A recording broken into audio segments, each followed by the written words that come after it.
Hello, and welcome to episode 16 of Sir Astro's Star Wars Shatterpoint painting series. In this video I'll be painting Dengar from the We Don't Need Their Scum unit pack from the Star Wars Shatterpoint miniatures game by Atomic Mass Games. Although Dengar has quite a limited colour palette, the sculpt has lots of great narrative details, including a caged Kowakian monkey lizard, and he's lots of fun to paint. Let's jump in. As usual, I've primed the figure in black, followed with some grey and white zenithal highlights applied from above. I've also painted the base separately, mainly with the airbrush, and you can find my process for that in a separate video. As I often like to do, I'm beginning by painting the whites of the eyes with a pale grey.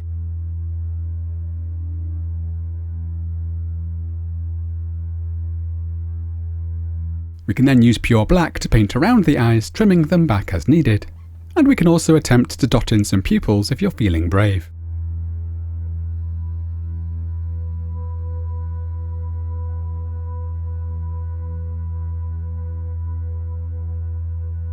I'm now mixing a base shadow tone for the skin using pink flesh darkened with some burnt Sienna Umber, and you should of course use whatever your go-to skin tones might be. This next step is very optional depending on how far you want to take things, but here I'm mixing in some Prussian Blue to create a cooler tone for the chin area.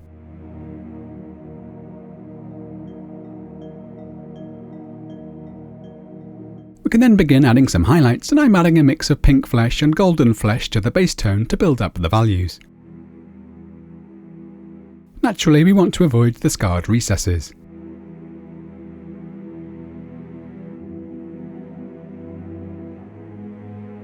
I'm also maintaining some of the blue in the highlights for the chin area.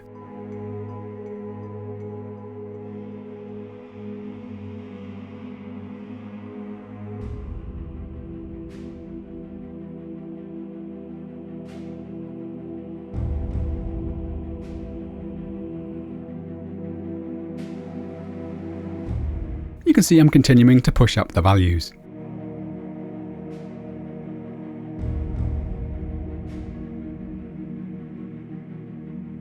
Here I'm mixing in some red to create a more pinkish tone for the lower lip.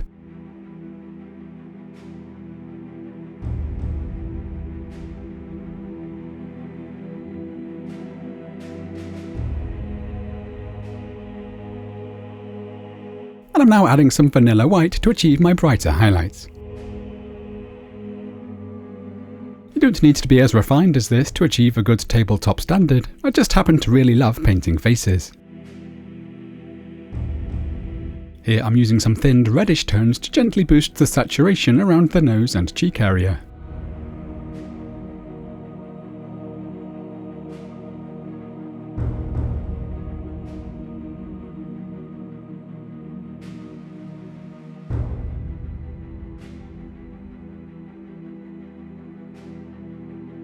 And I'm continuing to play with both highlight and shadow, pushing the contrast of both value and hue.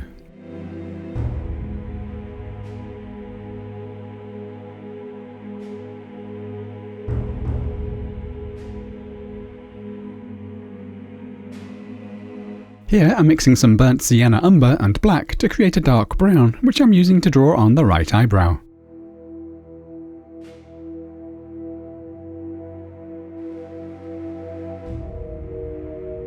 I also want to frame the face with a nice bit of dark lining.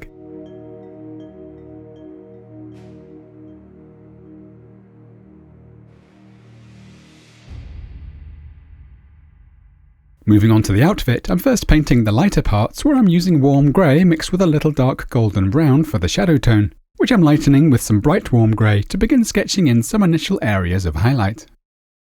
So here I'm creating a rough gradient.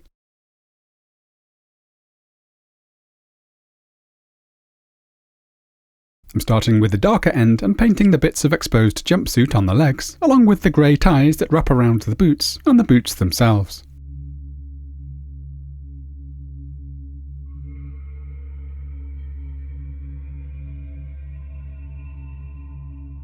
I'm now freely using some of the lighter tones for the more exposed, upturned parts of the outfit that I imagine catching more light.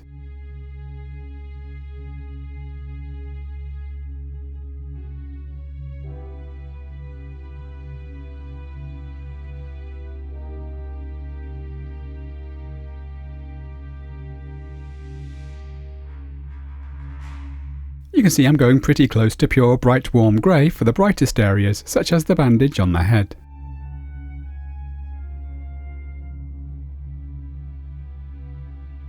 Next I'm painting the armour using black brown, and I'll be wet blending some dark golden brown for some of the lighter areas to create some initial variation of tone and value.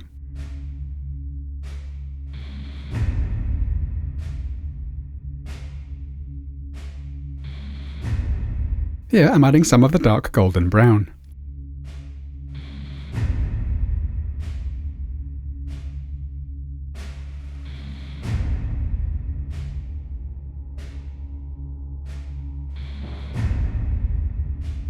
I'm pausing here to paint the belt with a mid-grey tone.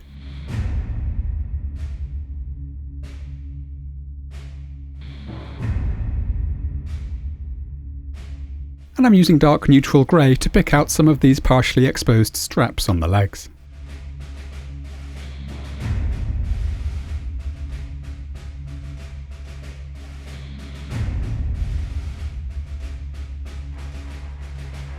Now continuing to paint the rest of the armour.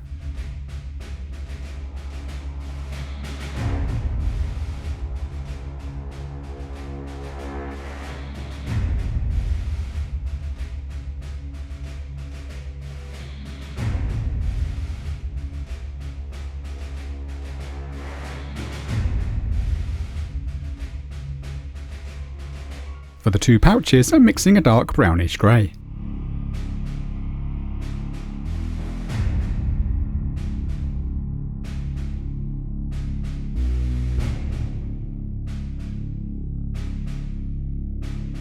And I'm mixing a more reddish brown for the holster.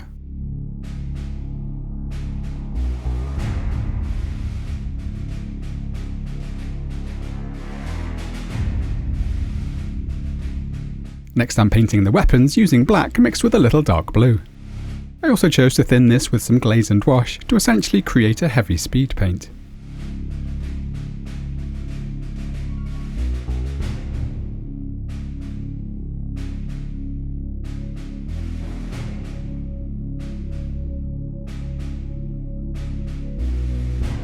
I'm also using this for the backpack, where I chose to go with a thinner consistency to preserve more of the brighter values.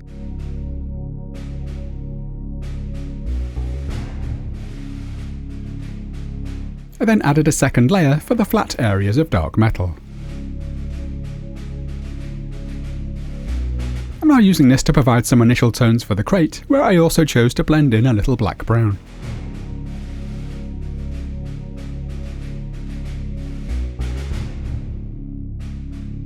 Here I'm painting the bedroll using the brighter end of the armour gradient. And I'm simply using blue-black for the handcuffs.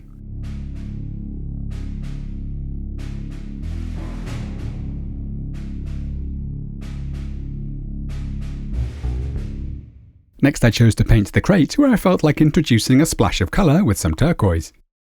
I'm first darkening the tone slightly with some of the blue-black mix, then using a piece of sponge to create a chipped paint effect.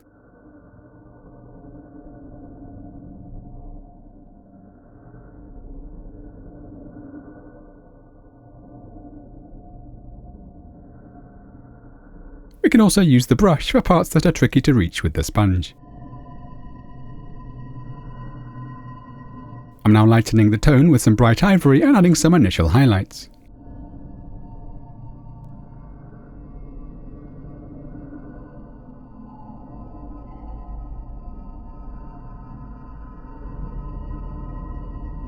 We can also play around with various rusty tones, once again using both sponge and brush.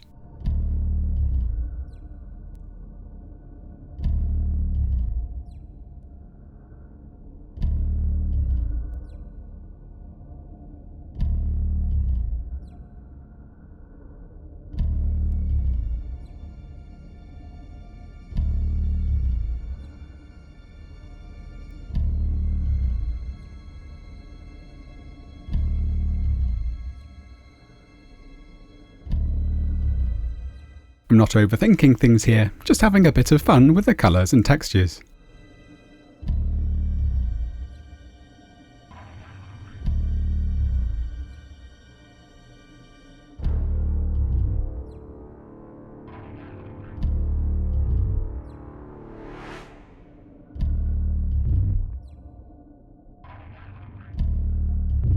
I initially mistook this tail for a piece of pipe.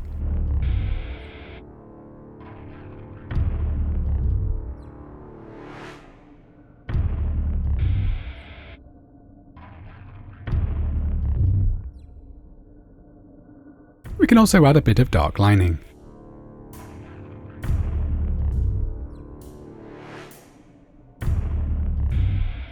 And here I'm adding a few bright scratches and glinting highlights.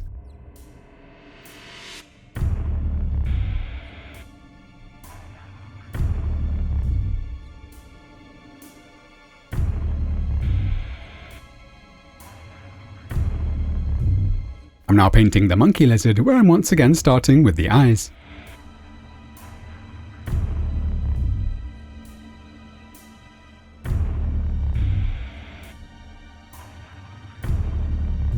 Here I'm brushing over some thinned yellow.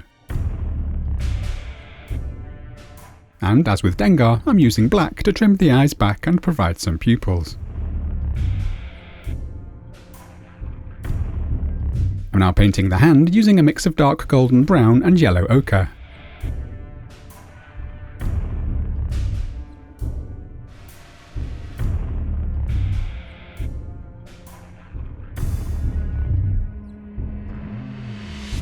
Here I'm mixing in some shadow flesh to create a more pinkish hue for the ears.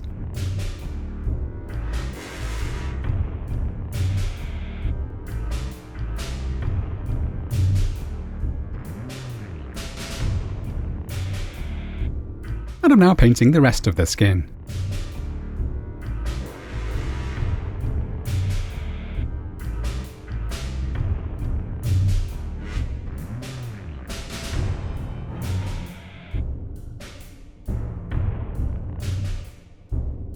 Next I'm adding faded green to create my highlight tones.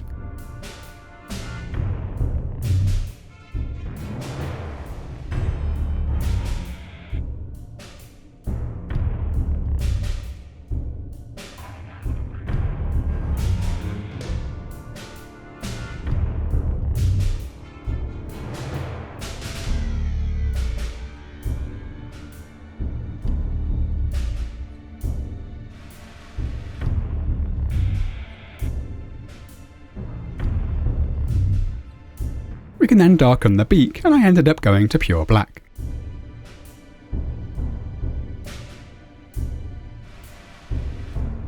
And a simple dot of pure white works fine as a reflective highlight.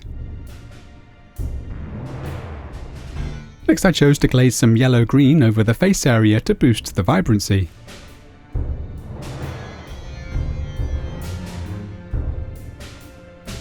And here I'm using some burgundy to boost some of the pinkish tones.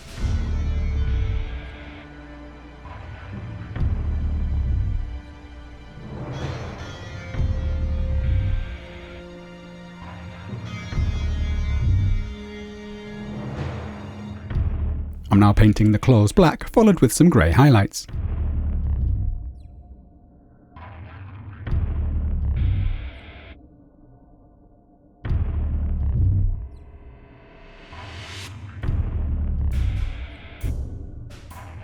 And finally, I'm using some black brown to add some stripes to the tail.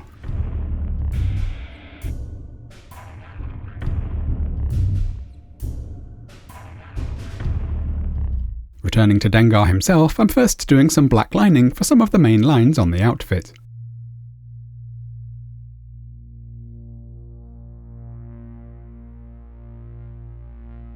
I'm now mixing increasing amounts of bright ivory to the blue-black and providing some sketchy, non-metallic metal style highlights to the handcuffs.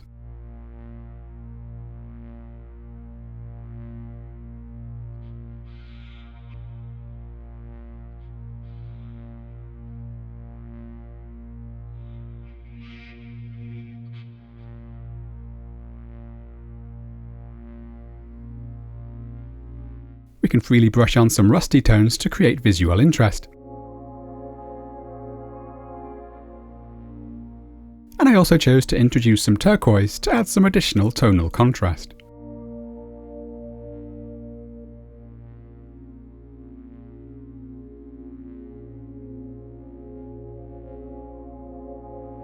We can go all the way up to pure bright ivory for these glinting highlights.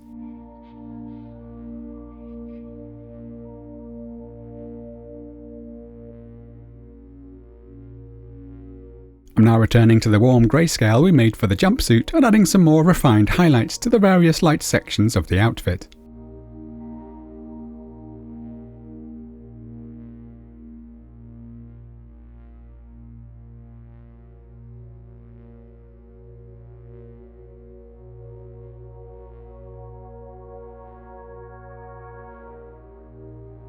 For the brighter areas, I chose to add some pale yellow, creating more of a creamy tone.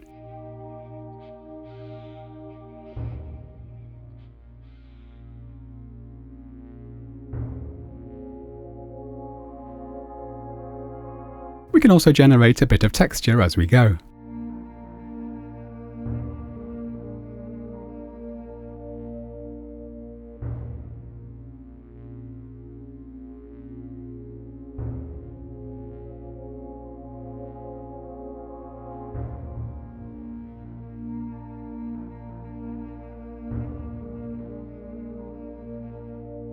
I'm now adding a few grey highlights to the fabric belt.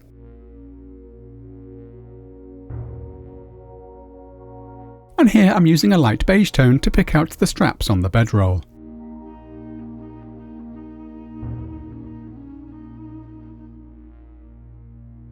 We can use a simple bluish grayscale to pick out some rough highlights on the weapons.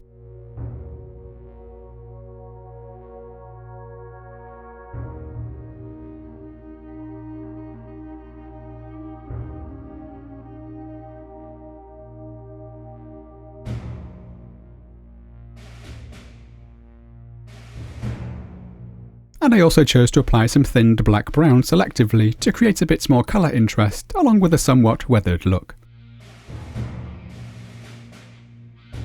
I'm now picking out a couple of highlights on the buckle as well as the blaster.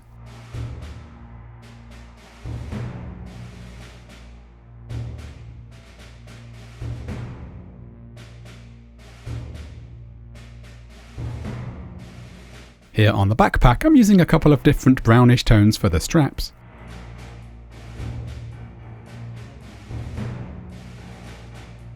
And once again using bright ivory to pick out some glinting highlights on the metalwork. Here you can see some of the brownish grey tones I'm using to highlight some of the straps.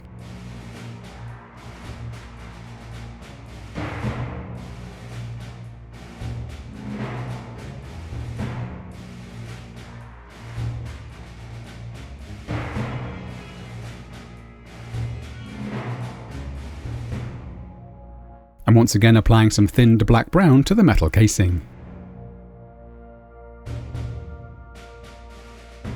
Moving on to the armour, I'm first brightening the base tone with some bright ivory and picking out some of the raised details on the torso.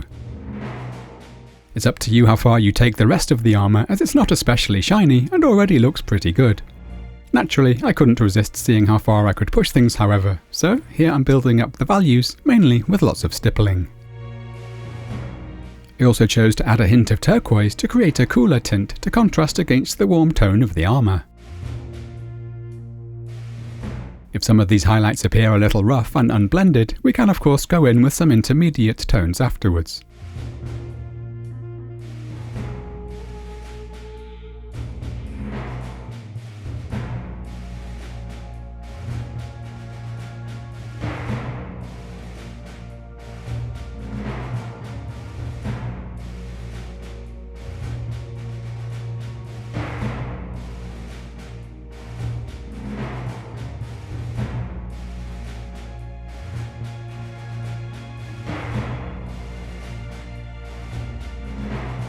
I'm also creating some thin scratches to add character.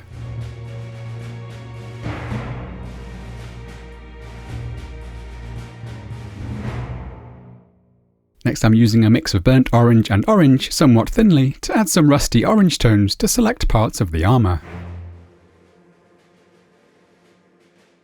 This serves to add to the weathered appearance whilst also creating additional colour interest.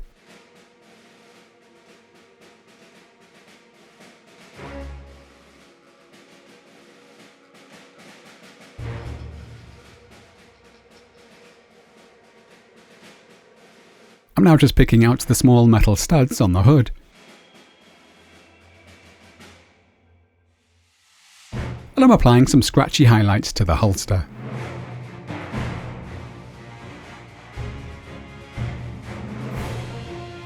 I'm now returning to the armour, where I want to increase the spread and strength of the highlights on the chest and shoulders.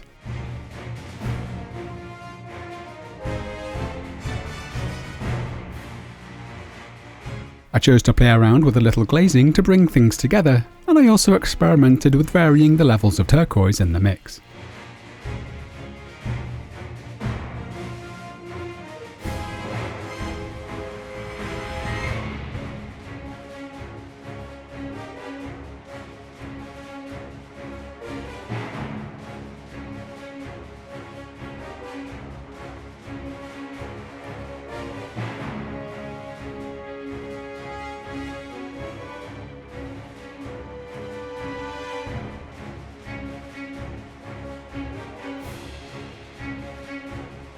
We can also add a few rough highlights to the pouches.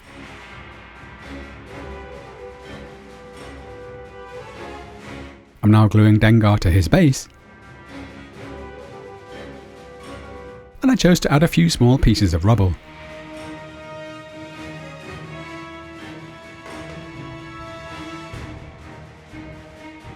I'm now adding a few final refinements, including the use of some Prussian Blue to enrich the shadows on the handcuffs.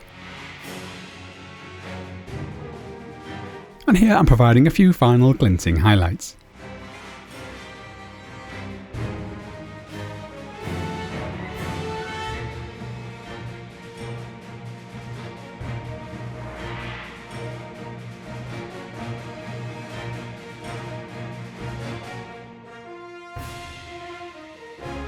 And this completes Dengar.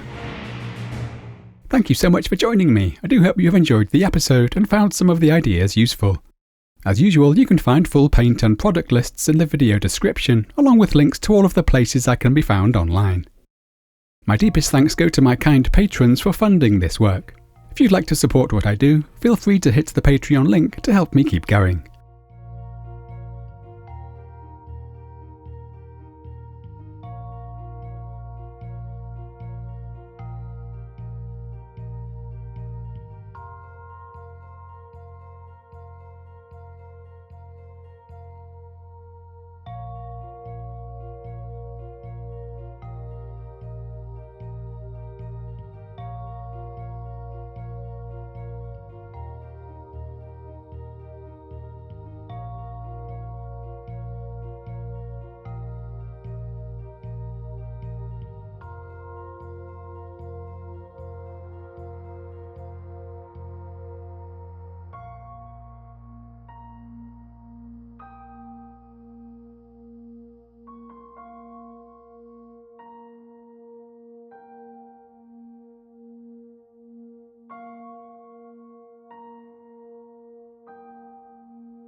Join me again soon as we continue painting miniatures from Star Wars Shatterpoint. Happy painting!